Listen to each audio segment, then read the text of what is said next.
Ladies and gentlemen, welcome back. Today, we're diving into the fire. You've seen the headlines, you've heard the whispers, but what's really unfolding behind closed doors could redraw the map of the Middle East and set the entire Pacific on fire.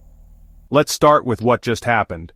Trump is back in the headlines, not for an election, but for something far more dangerous. At the recent NATO summit in The Hague, there was a moment that said everything. Dutch Prime Minister Mark Rutte looked at Trump and, almost affectionately, called him daddy. Not sarcastically, not as a joke. As in, Trump is now seen again as the father of NATO. The others, just his children. But it wasn't all jokes and symbolism. Trump made it clear, NATO countries will raise their defense spending to 5% of their GDP, not 2%, not 3%, 5%. Only Spain resisted. Everyone else bowed down, some willingly, some reluctantly, but all committed over the next decade. 5% sounds abstract, but for a country like Japan, that's nuclear-level economic impact. Japan spends just 1 to 2% right now. Jumping to 5% would be seismic. But this isn't just about numbers, this is about bombs, real ones. Because while leaders shook hands in The Hague, somewhere above Iran, the sky was burning. Trump went live to address the airstrike on Fordow, one of Iran's most fortified underground nuclear enrichment sites. It wasn't speculation. It was war. He looked straight at the cameras and said, CNN is lying, CNBC is lying, we bombed Fordow, and after what we did there, Iran won't be enriching uranium again, ever. The media pushed back. Fake news, they said. Minimal damage, they claimed. But Trump wasn't just pointing fingers, he name-dropped the B-2 pilots. Are they lying too? He challenged. Are the pilots liars? It wasn't just Iran that was hit. Trump openly stated, we bombed, Israel was hit, Iran was hit, we were hit. Yet in the same breath he declared, the 12-day war is over. Then paused, smirked. Or maybe, he said, it's about to begin. This is Trump in full contradiction, but behind the confusion lies a terrifying truth. The war might not be over, it might just be warming up. But what is Trump really afraid of? Is it Iran? Israel? No, it's something deeper. The Pentagon. Because despite what the public sees, there are two Americas at war, internally. On one side, the globalists. On the other, the nationalists, Trump's camp.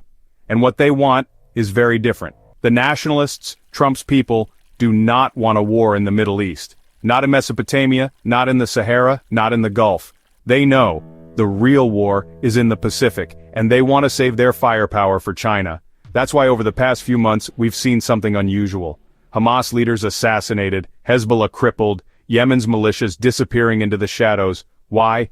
Because the nationalists are cleaning house, sweeping the region, preparing for something else. Because when the real war begins, it won't be in Tehran, it'll be in Taiwan.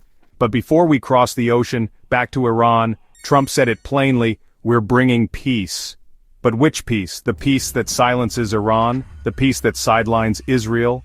Or the peace that breaks the last barriers to the Zengezur Corridor? A new trade route stretching from Baku to Kars in Turkey, bypassing Iran, elevating Turkey, and cutting out one of China's last regional allies. Iran opposes it. But after this war, their veto may no longer matter, because the US, backed by Russia, yes, even Russia, wants this corridor built. So does Turkey. So do the Turkic nations across Central Asia. Why? Because this corridor, this road, this lifeline is the alternative to China's Silk Road. It's Tehran's belt, a pan-Turkic vision, stretching from Istanbul to Urumqi. And with Iran weakened and Israel boxed in, there's only one direction this corridor can go, forward. Now, let's zoom out. Everyone's asking, is this it? Is this the big one? The answer, not yet. Because the war that truly matters, the war that reshapes humanity, is still waiting in the Pacific. Let me show you something. The Valery Pieri Circle. It's a simple circle, but inside it, 4.2 billion people. 2/3 of humanity. India, China, Indonesia, Pakistan, Malaysia, the population core of the world. And here's the horrifying logic of the upper powers. Too many people, too much power in one place. So what do they want? Collapse China, collapse the population. The US strategy is clear. Starve China's trade routes from the south through Australia. Block food imports from the US, especially soy and corn. Choke off rare earths, energy and chip supplies. And in the north, install a buffer of Turkic states controlled or aligned with the West to limit China's expansion. The plan is to suffocate China, slowly, strategically, until war becomes the only option. That's why the Taliban were left in place. That's why Afghanistan was abandoned, not to collapse but to freeze China's western border. That's why India is being pulled into every military pact the US has. From Quad to AUKUS, India is being weaponized as a frontline power. So yes, while missiles fly over Iran and jets scream over Gaza, the real pressure cooker is in the Pacific, and the trigger? Could be Taiwan, could be Kashmir, could be a mysterious accident in the South China Sea. It doesn't matter. What matters is this. It will happen, and when it does, the world we know will shatter. Back in Iran, one question looms. Why can Israel have nukes and Iran can't? Is that balance? Is that peace? Iran's scientists, many of them assassinated, their nuclear program sabotaged, but Israel's arsenal? Untouchable, unquestioned. Let's be clear. If nuclear capability is a deterrent, then why shouldn't Iran have one? Why not Egypt? Why not Turkey? Because deterrence works, only when it's allowed to. And don't forget, Iran's regime thrives in chaos. The Ayatollahs gain strength during crisis. When the bombs stop falling, their power fades, which is why peace is dangerous, not for the people, but for the regime. Because when peace comes, dissent rises, and the West knows it, just like in Afghanistan, just like in Iraq. The new strategy is, wait for peace, then back the opposition. It's slow, it's subtle, but it's surgical. And what about Israel? Netanyahu, cornered. His scandals growing, his military unable to finish the job in Gaza, his political allies vanishing. He doesn't want peace. Peace is his prison sentence.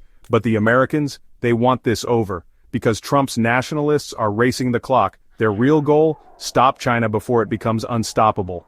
So, what happens next? A Pacific War. One that breaks out suddenly, maybe even accidentally. Maybe it starts with a skirmish in the Taiwan Strait. Maybe a misfire in the South China Sea. Maybe a drone crash over disputed reefs. It won't matter how it starts, only that it does. And when it does, the fallout will be global. Food chains, collapsing, energy routes, seized, AI, weaponized, and yes, even the very fabric of truth, through synthetic media and deepfake propaganda, will be warped. Because in the age of AI, truth is programmable, lies are scalable. This is not science fiction, it's happening now. Welcome to the brink. We are no longer living in an era of diplomacy, we are living in the countdown. If this opened your eyes, if you feel the ground shifting beneath your feet, then you know what to do. Subscribe, like, comment below. Where do you think the next war begins? Iran, Taiwan, or somewhere no one expects?